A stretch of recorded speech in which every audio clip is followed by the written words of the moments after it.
I'm not transgender, non-binary. I don't want to be searched by a man. I'm transgender, non-binary, and I don't want to be searched by a man. I claim my full... Video tadi adalah satu dari sekian banyak kasus-kasus Ezra Miller atau yang biasa kita kenal sebagai The Flash. Hari ini saya akan menceritakan sisi gelap dari seorang Ezra Miller, mulai dari obat-obatan terlarang, perbuatan kasar, sampai meng-grooming anak di bawah umur. Ladies and gentlemen, welcome to the Dark Room.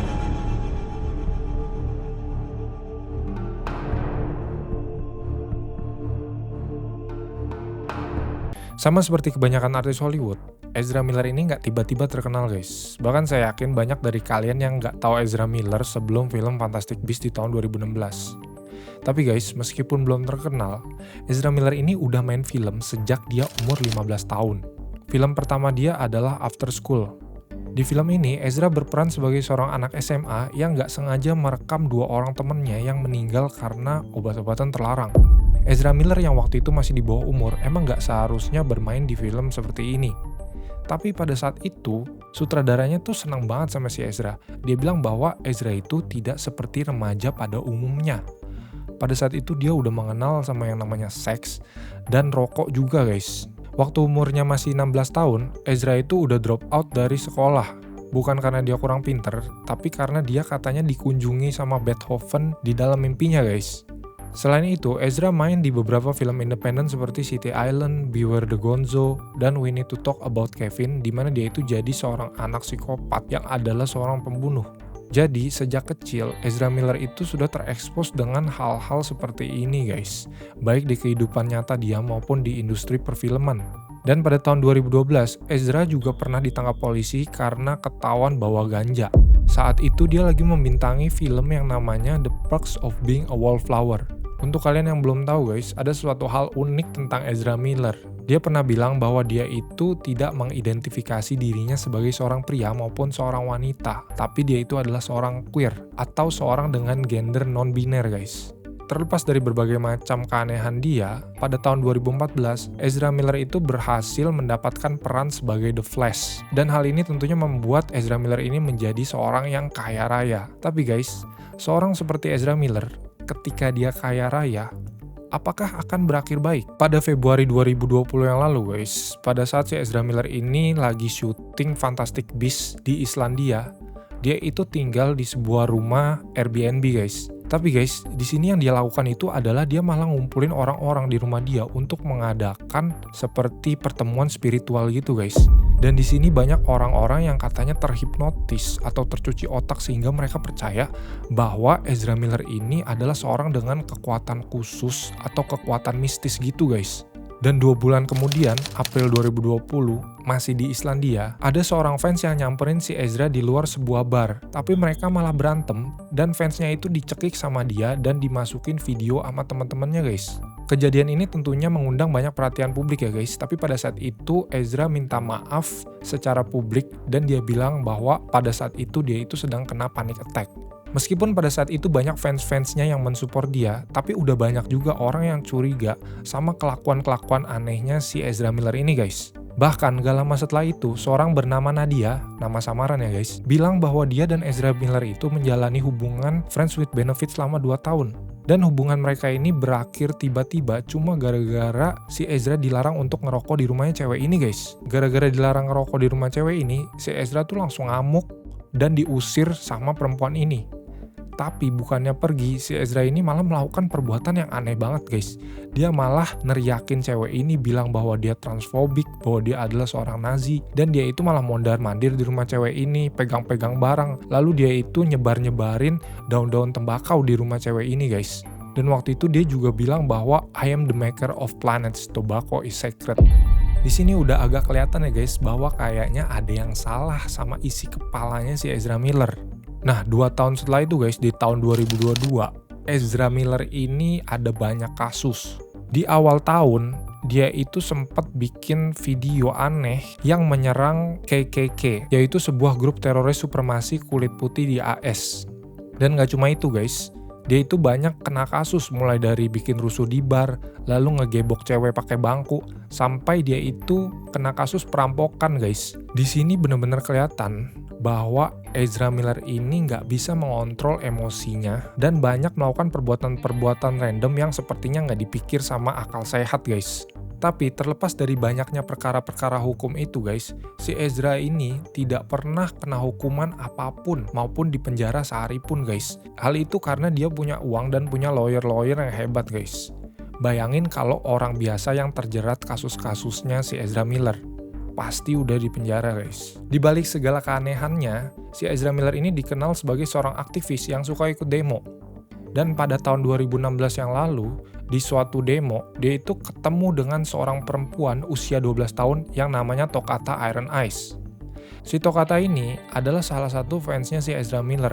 Dan pada waktu itu mereka kenalan dan akhirnya mereka berteman dan keep kontak guys. Tapi guys, hubungan Ezra dengan si Tokata ini bisa dibilang adalah hubungan yang aneh. Si Ezra ini sering tiba-tiba datang ke rumahnya Tokata dan ketemu dengan orang tuanya. Bahkan dia juga bilang bahwa dia ingin mensupport dan pengen dia meraih cita-citanya untuk menjadi musisi. Pada tahun 2017, waktu itu si Tokata masih umurnya 14 tahun. Dia itu diajak terbang ke London sama si Ezra buat ngeliat tempat syutingnya Fantastic Beasts. Tapi guys, waktu itu orang tuanya si Tokata bilang bahwa si Ezra itu coba-coba untuk tidur dengan si Tokata guys. Bahkan dia juga nawarin obat-obatan terlarang dan alkohol ke anak yang masih di bawah umur ini guys. Dan hubungan aneh ini makin memburuk di tahun 2021 ketika ada teman dari keluarga Tokata yang memergoki si Tokata sama Ezra Miller ini lagi berhubungan di halaman luar guys. Dan pada tahun itu juga si Ezra Miller ini menyuruh si Tokata untuk drop out aja dari sekolah dan fokus ke karir musiknya guys. Bahkan dia itu dijanjiin bahwa dia akan dibawa ke Eropa untuk memproduksi musiknya guys. Gara-gara hal ini, orang tuanya Tokata yang tadinya nggak kenapa-napa sama Ezra, mereka itu jadi khawatir dan minta yang namanya protective order ke pengadilan yang melarang Ezra buat berinteraksi sama Tokata dan keluarganya. Tapi waktu itu pihak pengadilan malah nggak bisa nemuin Ezra dan Tokata. Jadi mereka itu nggak tahu Ezra dan Tokata itu lagi di mana. Dan si Ezra itu waktu itu malah post seperti ini di sosial media guys. Akhirnya karena banyak pressure dari pihak berwajib dan media-media, Ezra itu bawa kabur Tokata ke rumah milik keluarganya yang ada di Vermont. Rumahnya ini adalah sebuah pertanian yang luasnya itu 96 hektar guys. Tapi beberapa hari kemudian guys, orang tuanya Tokata itu ditelepon sama penghuni lain yang ada di rumah di Vermont ini. Dan mereka bilang bahwa Tokata dalam keadaan yang lumpuh gara-gara dia itu mengkonsumsi narkoba guys.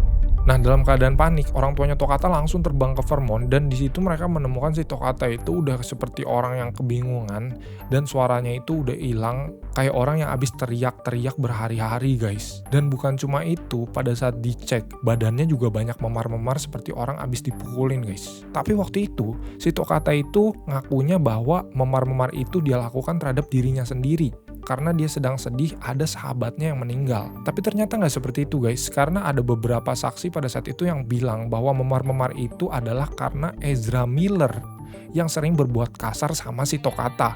Nah, salah satu saksinya itu adalah Oliver Ignatius. Dia itu adalah seorang kolaborator musik dan dia bilang bahwa si Ezra ini sering berkata-kata kasar juga sama si Tokata. Selain itu guys, si Tokata itu selama di sana handphonenya itu selalu disita sama Ezra Miller.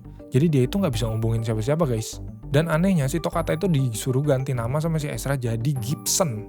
Buat apa coba? Bahkan Tokata itu pernah dikata-katain dan dimarah-marahin sama Ezra gara-gara pakai make up. Dan pada saat itu, anehnya si Tokata itu malah ngebelain si Ezra Miller guys. Dia itu mengeluarkan sebuah video yang berisi pernyataan bahwa si Ezra ini sama sekali tidak memanipulasi dia dan dia tidak pernah dilecehkan ataupun dikasarin sama Ezra Miller. Jadi guys, di sini Tokata itu sama sekali tidak merasa dia sedang dimanipulasi, melainkan dia itu merasa dia itu bebas di bawah Ezra Miller, tidak seperti pada saat dia lagi sama orang tuanya dan ngebelain Ezra Miller di sosmed. Tapi netizen yang budiman dan bijaksana merasa bahwa Tokata ini udah kecuci otaknya guys. Sementara itu, orang tuanya Tokata ini makin khawatir dan mereka ini angkat bicara dan minta pertanggungjawaban sama Ezra Miller. Kenapa anaknya bisa jadi seperti ini? Dan ternyata guys, korbannya Ezra Miller bukan cuma si Tokata. Pada tahun 2022 yang lalu, di sebuah acara kumpul-kumpul, Ezra juga pernah ngedeketin seorang anak berumur 12 tahun. Waktu itu Ezra bilang ke mamanya bahwa anak ini punya kekuatan dan Ezra mau ngebimbing anak ini. Anak ini dijanjiin mau dibeliin kuda dan mau dibawa ke pertanian dia yang ada di Vermont. anak ini dipeluk-peluk dan mamanya diteriak-teriakin sama si Ezra sampai mamanya ini nangis guys. Dan gak cuma itu guys, ternyata si Ezra Miller ini di rumahnya di Vermont itu, dia itu pernah menampung satu orang cewek usianya 25 tahun bersama 3 orang anaknya yang usianya masih di bawah 5 tahun guys. Parahnya si wanita ini bilang ke media bahwa rumahnya Ezra Miller itu gak seperti rumahnya orang biasa guys. Di situ ada banyak senjata, ada banyak senapan, ada banyak obat-obatan terlarang, alkohol. Bahkan guys, waktu itu ada salah satu anaknya yang masih balita, itu lagi main-main tiba-tiba dia ketemu peluru dan pelurunya itu dimasukin ke mulutnya sama dia. Mengerikan gak guys? Nah guys, kira-kira seperti itu sisi gelap dari Ezra Miller atau yang kalian kenal sebagai Barry Allen atau The Flash ini guys. Gimana guys, kira-kira apakah kalian masih mau nonton film The Flash setelah tahu cerita ini? Kalau kalian suka video ini, jangan lupa juga nonton video satu ini yang gak kalah serunya. Terima kasih dan sampai jumpa.